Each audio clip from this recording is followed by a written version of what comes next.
1925 সালে British অভিযাত্রী Parsi faucet Amazon রেনফরেস্টের গভীরে এমন এক শহরের সন্ধান যাত্রা করেছিলেন যার সম্পর্কে কিংবদন্তি ছিল শহরটি নাকি সম্পূর্ণ সোনায় নির্মিত, আর সেখানকার রাজা প্রতিদিন সোনার গুঁড়ো মেখে নদীতে স্নান করতেন। কিন্তু যেদিন পার্সি ফসেট নিজের ক্যাম্প ছেড়ে সেই অভিযানে বেরিয়েছিলেন, সেদিনের পর তিনি আর কখনো ফিরে আসেননি। দীপলোক চ্যানেলের আর একটি ভিডিওতে আপনাদের সবাইকে স্বাগত।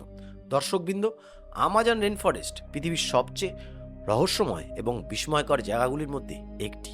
অবাক করা বিষয় হলো এই বিশাল বন অঞ্চলটি একসঙ্গে 8টি দেশ জুড়ে বিস্তৃত। এর মোট আয়তন প্রায় 70 লক্ষ বর্গ কিলোমিটার, যার ভেতরে ভারতের মতো 2টি দেশ কিংবা যুক্তরাজ্যের মধ্যে প্রায় 28টি দেশ সহজেই এঁটে যেতে পারে।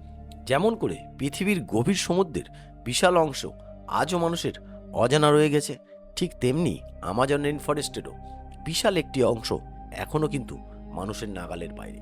এই জঙ্গল অসংখ্য উদ্ভিদ, প্রাণী এবং অণুজীব রয়েছে, যাদের মধ্যে এখনও পর্যন্ত মাত্র 10% সম্পর্কে মানুষ জানতে পেরেছে।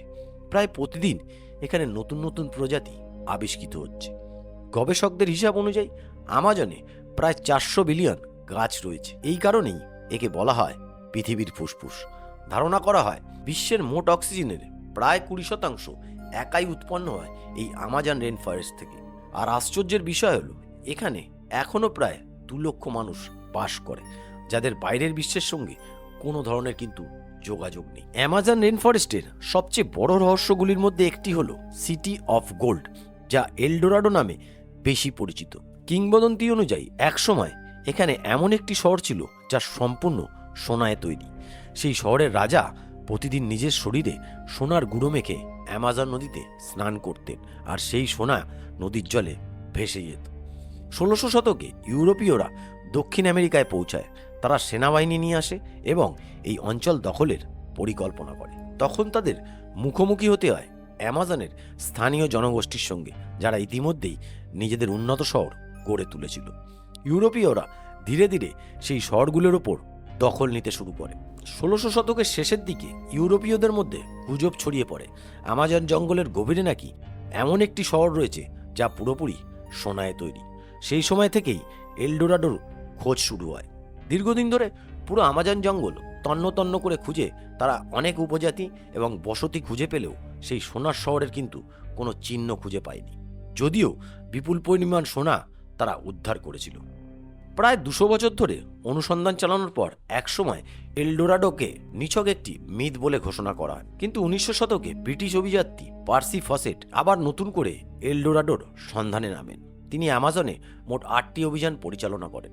তবে এলডোরাডো দূরের কথা, ইউরোপীয়দের বর্ণিত অন্য শহরগুলোর কোনো অস্তিত্ব তিনি কিন্তু খুঁজে পাননি।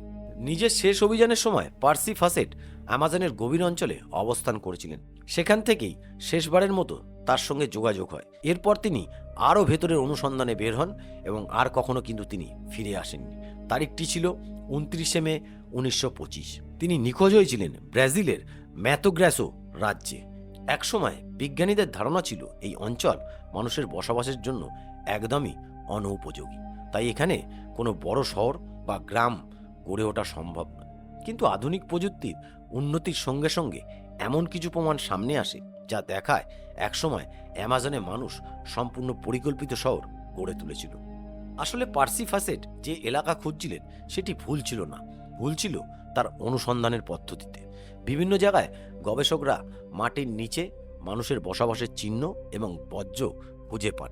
লিডার স্ক্যানিং প্রযুক্তি ব্যবহার করে বিজ্ঞানীরা ঘন জঙ্গলের নিচে চাপা পড়ে থাকা পাথরের তৈরি কাঠামো আবিষ্কার করেন, যেগুলো সময়ের সঙ্গে সঙ্গে জঙ্গলের ভিতরে ঢাকা পড়েছিল। ন্যাশনাল জিওগ্রাফিকের একটি দল ক্যারিবিয়ান উপকূল থেকে 15 কিলোমিটার ভেতরে আমাজনের মধ্যে এমন একটি শহরের সন্ধান পান যেখানে শত শত বছরের পুরনো কাঠামো পাহাড়ের নিচে চাপা পড়েছিল। তবে এগুলোর মধ্যে কোনটি আসল এলডোরাডো ছিল কিংবা বিশাল আমাজন জঙ্গলে ঠিক কোথায় এই শহরটি অবস্থিত ছিল, তা আজও বিজ্ঞানীদের কাছে একটা অমীমাংসিত রহস্য। এই দুর্গম বনাঞ্চলে এখনও এমন বহু উপজাতি বাস করে যারা বাইরের পৃথিবীর কোনো ধারণাই রাখে না। তারা কিভাবে টিকে আছে, কিভাবে তাদের জীবনযাপন, তা নিয়ে নৃত্যতত্ত্ববিদরা পুরোপুরি নিশ্চিত নয়।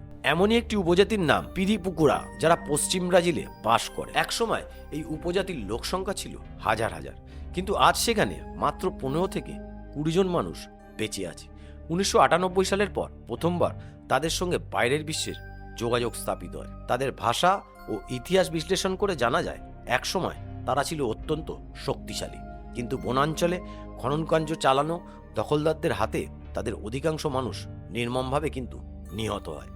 অ্যামাজনের গভীরে এমন আরও অসংখ্য উপজাতি রয়েছে যারা নিজেদের আলাদা জগৎ তৈরি করে নিয়েছে। তারা কোথা থেকে এসছে, হাজার হাজার বছর আগে এখানে বসবাসকারী মানুষদের সঙ্গে তাদের কোনো সম্পর্ক আছে কিনা, এই প্রশ্নগুলোর উত্তর আজও অজানা। দীর্ঘ সময় ধরে ইতিহাসবিদরা নিশ্চিত ছিলেন না যে মানুষ কবে প্রথম অ্যামাজনে বসবাস শুরু করে। তবে 2017 সালে কলম্বিয়ার কাছাকাছি আমাজন জঙ্গলে পাহাড়ের গায়ে আঁকা কিছু প্রাচীন চিত্র আবিষ্কৃত হয়, যা সম্পূর্ণভাবে মাটির নিচে চাপা পড়েছিল। এই চিত্রগুলো বিশ্লেষণ করে প্রায় 13 কিলোমিটার এলাকা জুড়ে খনন কার্য চালানো হয়। জানা যায় একসময় এগুলো বিশাল গুহার ভেতরে আঁকা ছিল। গুহার দেয়ালে থাকা চিত্রগুলোর বয়স প্রায় 12,000 বছর, যখন পৃথিবীতে শেষ বরফ যুগ শেষের পথে। সে সময় আমাজন জঙ্গল ছিল না, বরং ছিল বরফে ঢাকা পরিবেশ। চিত্রগুলোতে এমন প্রাণীর ছবি আঁকা ছিল যারা শুধু বরফ যুগেই বসবাস, যেমন ম্যাস্টডন ও দৈত্য আকার স্লথ। এসব চিত্র থেকে বোঝা যায় তখনকার মানুষ কিভাবে নিজেদের থেকেও বিশাল প্রাণী শিকার করত।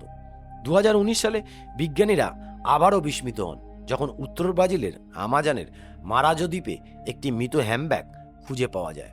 তিমিটির ওজন ছিল প্রায় 10 টন এবং এটি ছিল একটি শাবক।